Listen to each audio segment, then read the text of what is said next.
കണ്ണൂർ തളാപ്പിലെ സ്വകാര്യ ആശുപത്രിയിൽ മുഖം മൂടി ധരിച്ചെത്തിയ മോഷ്ടാവ് 1.5 ലക്ഷം രൂപയുമായി കവർന്നു. മോഷണത്തിന് CCTV ദൃശ്യങ്ങളുടെ അടിസ്ഥാനത്തിൽ പോലീസ് അന്വേഷണം ഊർജിതമാണ്.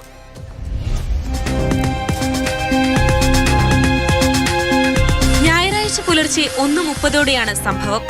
കണ്ണൂർ തളാപ്പ് DCC ഓഫീസിന് സമീപത്തെ മാക്സ് ആശുപത്രിയിലാണ് കവർച്ച നടന്നത്.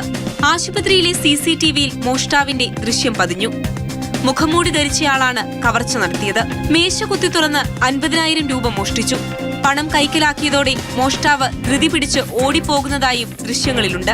രാവിലെ എത്തിയ ജീവനക്കാരാണ് മോഷണ വിവരം അറിയുന്നത്. തുടർന്ന് കണ്ണൂർ ടൗൺ പോലീസിൽ വിവരമറിയിക്കുകയായിരുന്നു. പോലീസും വിരലടയാള വിദഗ്ധരും സ്ഥലത്തെത്തി പരിശോധന നടത്തി. സമീപത്തെ വീടുകളിലും മോഷണശ്രമം നടന്നിട്ടുണ്ട്. പ്രതിക്കായി പോലീസ് അന്വേഷണം വ്യാപകമാക്കി. മാതൃഭൂമി ന്യൂസ്, കണ്ണൂർ.